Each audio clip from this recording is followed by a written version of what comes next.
આ છે world trade centre, જેમાં હમણાં જ હું મેટ્રો દ્વારા ઉતરું છું. અને આ છે શેખ જાયદ રોડ. આ શેખ જાયદ રોડની બાજુમાં છે ફ્યુચર મ્યુઝિયમ. અને હવે હું જાઉં છું અરેબિયન ટ્રાવેલ માર્કેટ. આ ટ્રાવેલ માર્કેટમાં હું જાઉં છું. એ બધા 12 વાગવા આવ્યા છે દુબઈમાં. તો અહીંનો ટાઈમ 11 થી 6નો છે. હું અંદર એન્ટ્રી લઈશ, પછી વધારે બતાવીશ. સામેનો નજારો જુઓ. દુબઈમાં આજે હું એક્ઝિબિશન કરી રહ્યો છું એટેન્ડ. એ બહુ સારી વાત છે કે હું ફર્સ્ટ ટાઈમ દુબઈ અત્યારે આવ્યો છું અને એક્ઝિબિશન કરી રહ્યો છું. ફ્યુચર મ્યુઝિયમ તમે જોઈ રહ્યા છો ને.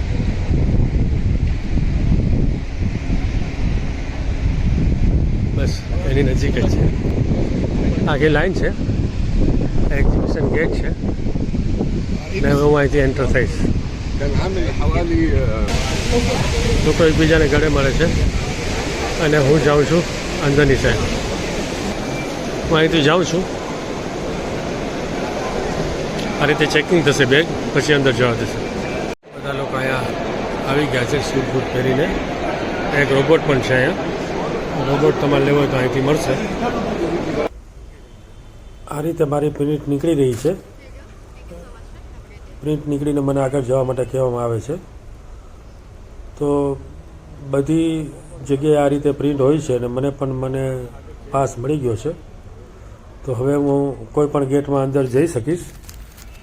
સૌથી મને એવું લાગે છે કે શરૂઆત હું 1 નંબરના ગેટથી કરું, કારણ કે અહીંયા 1 થી 8 હોલ છે અને બધા હોલમાં એક્ઝિબિશન છે. આ વર્લ્ડ ટ્રેડ સેન્ટર બહુ જૂનું બિલ્ડિંગ છે. અને એટીએમની વાત કરું, મતલબ કે અરેબિયન ટ્રાવેલ માર્કેટની, તો દુબઈમાં આ અરેબિયન ટ્રાવેલ માર્કેટ 1994થી શરૂ છે. અને દુબઈની જે જીસીસી કહેવાય, મતલબ કે જેમાં દુબઈ આવે, ઓમાન આવે, સાઉદી આવે, ઈરાક, બેરીન, આ બધા લોકોના સ્ટોલ અહીં હોય છે.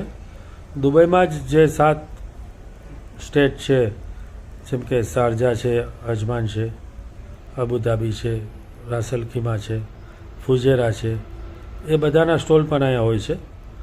હું શરૂઆત કરીશ એ પહેલાં મને ખ્યાલ આવ્યો કે ભાઈ જીસીસીનું એક્ઝિબિશન તો સામેની સાઈડ છે. અંદર જતાં જ બેગ મળી ગઈ. વાહ! હું પણ અહીં કોફી પીવા જઈશ. ખજૂર.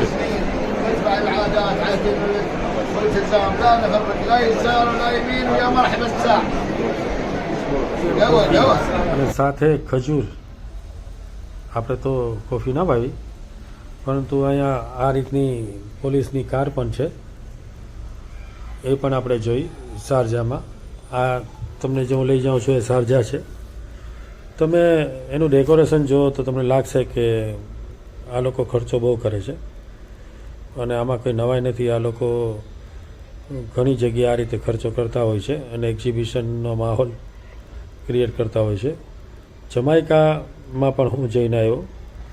ત્યાં પણ લોકોને ડેટ એટલે કે ખજૂર બધાને આપતા હતા. એકબીજા લોકો મીટિંગ કરતા હતા.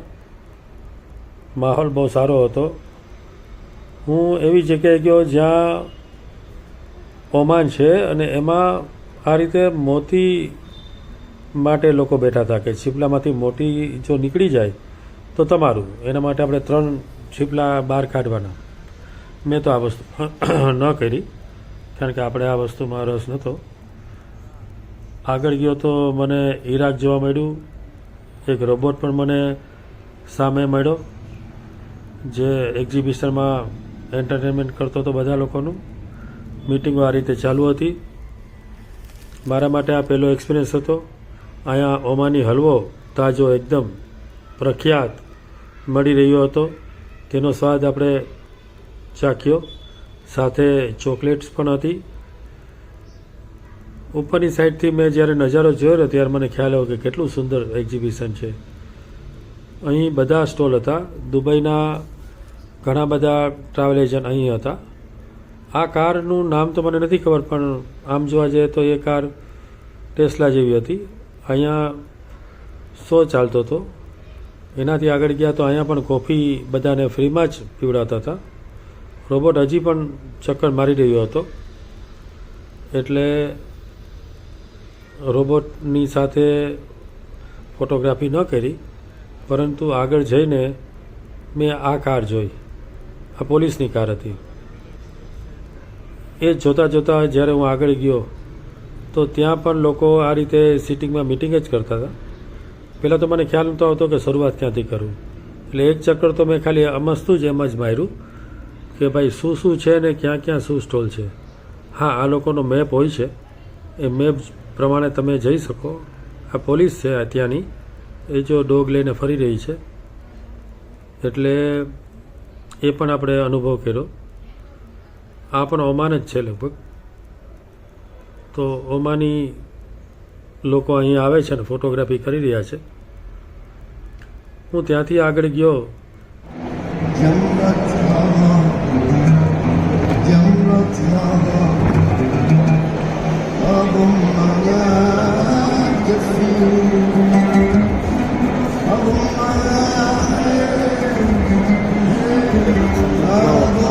પછી જ્યારે હું આગળ ગયો ત્યારે તમે જુઓ આ ફ્લાય લખેલું છે ને, તમે એનું ડેકોરેશન જોજો કેવું જબરજસ્ત છે. ઉપરની સાઈડ જુઓ તમે, બધું દેખાય છે ને આરપાર. કાચનું છે આખું. ફ્લાઇટ ચાલી રહી છે. બહુ સરસ મજાનો સ્ટોર હતો. લોકો અંદર જઈને એનો અનુભવ કરતા હતા. મારા પાસે એટલો ટાઈમ નહોતો કે હું ત્યાંનું જોઈ શકું. તો સિટી ઓફ અર્થ.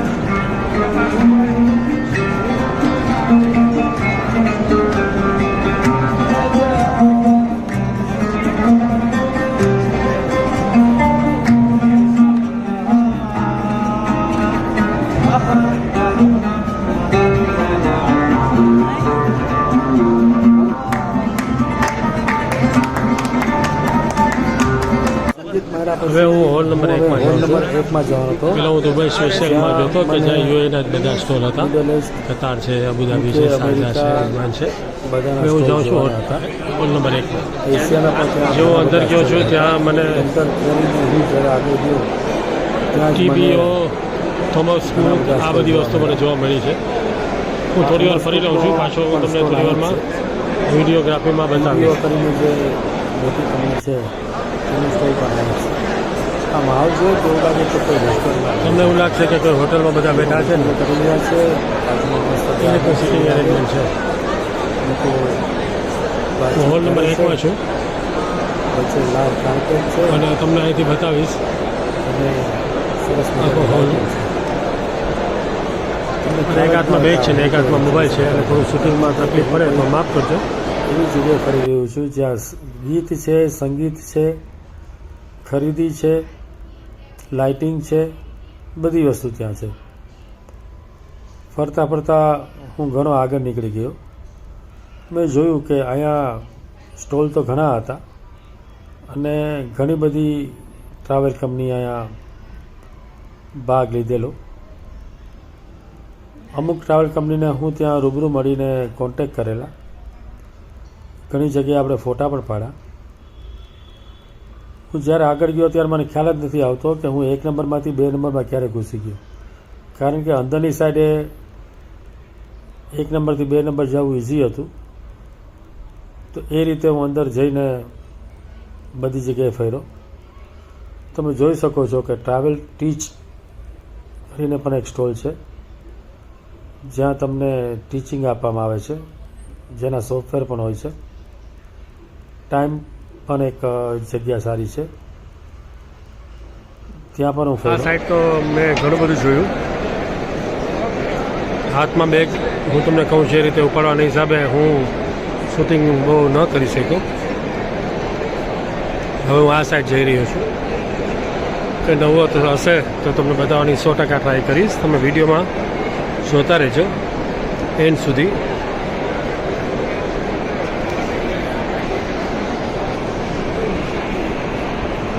હું તમને ઇન્ડિયા બતાવીશ અને ખાસ કરીને ગોવા પણ બતાવીશ. જોતા રહેજો. આ એક રેસ્ટોરન્ટ છે, ત્યાં તમને બધી વસ્તુ મળશે. ઇન્ડિયાનો બહુ જ જોઈને બહુ ખુશી થઈ ખરેખર. ઇન્ડિયામાં પણ પાછું અલગ અલગ સ્ટોલ હતા. ઇન્ડિયા એટલે ઇન્ડિયાના બધા રાજ્યોના સ્ટોલ પાછા અલગ વિભાગમાં હતા. એ પણ હું તમને હમણાં થોડી વારમાં બતાવીશ. મેં ગોવાનો સ્ટોલ પણ જોયો. એની સામે એક લેડીઝ સરસ મજાનું પેઇન્ટિંગ કરીને ટોપી આપતા હતા. એ ટોપી પણ મેં મારા માટે લીધી. આ લોકો બેંગકોકના હતા અને એનાથી આગળ હું ગયો તો લોકો ફોટોગ્રાફી માટે થઈને લાઇનમાં ઊભા હતા. આ હોંગકોંગ હતું. હોંગકોંગની આગળ હું ગયો તો મને મસ્ત પિક્ચર ચાલતું હતું. જુઓ તમે બે તાપ છો. આ જુઓ.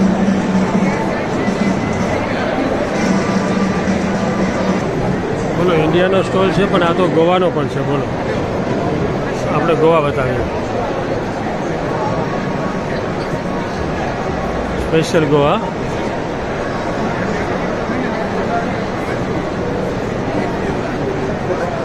એટલે ગોવા તો તમને મળી જ જાય, ભલે ઇન્ડિયાના સ્ટોલમાં ના હોય. એનો સ્પેશિયલ સ્ટોલ જ હોય. હું હોલ નંબર 8માં જાઉં છું. અંદર શું છે જોઈએ છે આપણે. આ માલદીવ, આગળ થાઈલેન્ડ, શ્રીલંકા, આ બધી વસ્તુ તમને જોવા મળશે. ટૂંકમાં એશિયાના ઘણા બધા કન્ટ્રી અહીંયા છે. યુરોપના પણ છે, જાપાન પણ છે, હોંગકોંગ પણ છે. તો તમે સમજી શકો છો. એક વખત હું આ બધું ચક્કર મારી ગયો છું, પણ તમારા માટે સ્પેશિયલ આવ્યો છું શૂટિંગ કરવા માટે થઈને. હુવાઈનું નામ તમે સાંભળ્યું હશે. આ નામનો મોબાઈલ આવે છે. એશિયા છે, આગળ યુરોપ છે, થાઈલેન્ડ છે. આ રીતે બધા સ્ટોલ છે. હવે તમને ખાસ બતાવું એશિયામાં સૌથી સારું શું? તો કે એશિયામાં સૌથી સારું ઇન્ડિયા. અને ઇન્ડિયામાં હરેક સ્ટેટ, જેમ કે રાજસ્થાન, આ બાજુમાં તમે જુઓ તો મધ્યપ્રદેશમાં પણ અલગ અલગ એના નાના નાના સ્ટોલ છે. એનાથી આગળ આપણે જઈએ તો સામેની સાઈડ તમે રાજસ્થાન જોયું, એની સામે તમને આંધ્રપ્રદેશ દેખાય છે. આંધ્રપ્રદેશની આગળ પણ બીજા સ્ટોલ છે. તો આ એક ઇન્ડિયા તરફથી એક સારું પ્રેઝન્ટેશન છે કે ત્યાં પણ અલગ અલગ સ્ટોલો એને ફાળવવામાં આવેલા છે. એટલે જેમ કન્ટ્રીના સ્ટોલ છે હોંગકોંગના ને થાઈલેન્ડના ને, એમ આપણા સ્ટેટના પણ અહીંયા સ્ટોલ છે. એર ઇન્ડિયાનો પણ અહીંયા સ્ટોલ છે, એ પણ જોયો. સાથે સાથે ગુજરાતનો સ્ટોલ પણ મેં જોયો. ગોવાનો સ્ટોલ તો તમને આગળ બતાવી ચૂક્યો છું. અને આપણું પાડોશી રાજ્ય નેપાળ, એ કેમ બોલાય, એનો સ્ટોલ પણ મેં ત્યાં જોયો અને એની વિઝિટ પણ મેં ખાસ કરી. આર્મેનિયા નામ તો મેં પણ પહેલી વાર સાંભળ્યું છે, પણ વિઝિટ આપણે કરી લીધી. બાજુમાં ગયો તો મને એક સરસ મજાનું પોલેન્ડ મળ્યું. પોલેન્ડ તો તમે જાણો જ છો. ત્યાં ઘણી બધી ગેમો હતી, આપણે પણ ભાગ લીધો. ગિફ્ટ મને પણ ઘણી મળી. ત્યાં બોલપેન તો લોકો એમને આપતા હતા.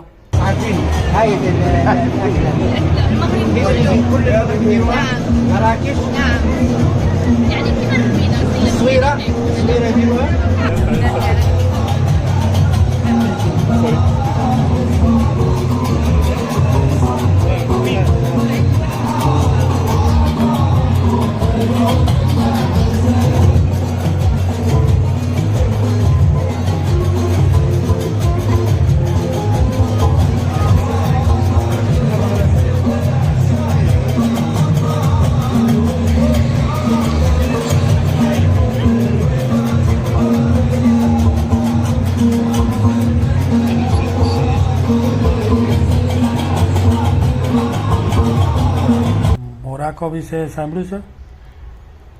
બહુ મસ્ત જગ્યા છે.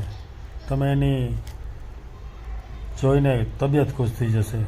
તમે એની જાહો જલાલી જુઓ, તમે ત્યાંના લોકો જુઓ, લોકો ફોટોગ્રાફી કરી રહ્યા છે અને આરામથી લોકો એકબીજાને મળી રહ્યા છે. ખરેખર આ દેશ ટુરિસ્ટ માટે બહુ બેસ્ટ દેશ છે. ઇન્ડિયાથી બહુ ઓછા લોકો ત્યાં જતા હશે. સામે દેખાય છે ને, એ ઇજિપ્ત છે. તમે એનું સ્ટ્રક્ચર તો જુઓ, તમે ઉપરથી પાણી પડતું એવું લાગે. આપણે પણ ત્યાં એક ફોટોગ્રાફી કરી. ખરેખર આનંદ આવી ગયો યાર. લાઇટિંગ જ છે આ એક જાતની.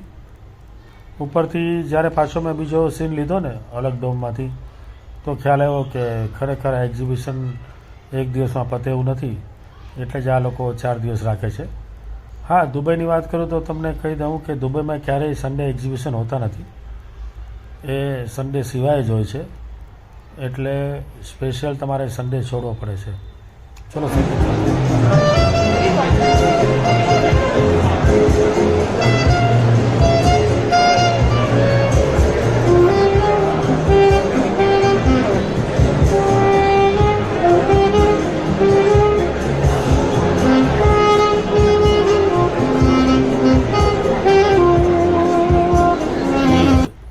સંગીત, dance, music, chocolate, snacks, Arabian coffee અને ખાસ તો ગિફ્ટ અને ત્યાંના સ્ટોલ. અને સામે તમે જે જોઈ રહ્યા છો એ છે ફ્યુચર. લાઇટિંગની કમાલ છે. તમે જોશો એટલે ખ્યાલ આવી જશે. દોસ્તો, આ હતી એક્ઝિબિશન માટેની વિડીયો અને માહિતી. હું સામેનું દ્રશ્ય જોઈને છે ને ચૂપ થઈ ગયો. તમે જોઈ શકો છો ફ્યુચર મ્યુઝિયમ, અને આ છે એક્ઝિબિશન સેન્ટર, એટલે કે વર્લ્ડ ટ્રેડ સેન્ટર. આ ઓડી જોવો સાહેબ ઓડી જોઈને તો હું તો કેમેરો બંધ કરીને બેસી ગયો. શું વાત છે. તો આજે તમને મેં દુબઈ દર્શન કરાવતા આજે ટ્રાવેલનો પણ એક બ્લોગ બનાવ્યો તમારા માટે, જે અમારા ટ્રાવેલ મિત્રો છે ઇન્ડિયામાં એના માટે. અને ખાસ તમે પણ જોઈ શકો છો કે ટ્રાવેલ બ્લોગમાં શું શું હોય છે અને કઈ રીતનું એક્ઝિબિશન થાય છે. તો આ રીતે જ મને આટલો પ્રેમ આપતા રહેજો અને ચેનલને લાઈક કરજો, શેર કરજો અને ખાસ કરીને સબસ્ક્રાઈબ પણ કરજો. Thank you very much. Love you Dubai, love you.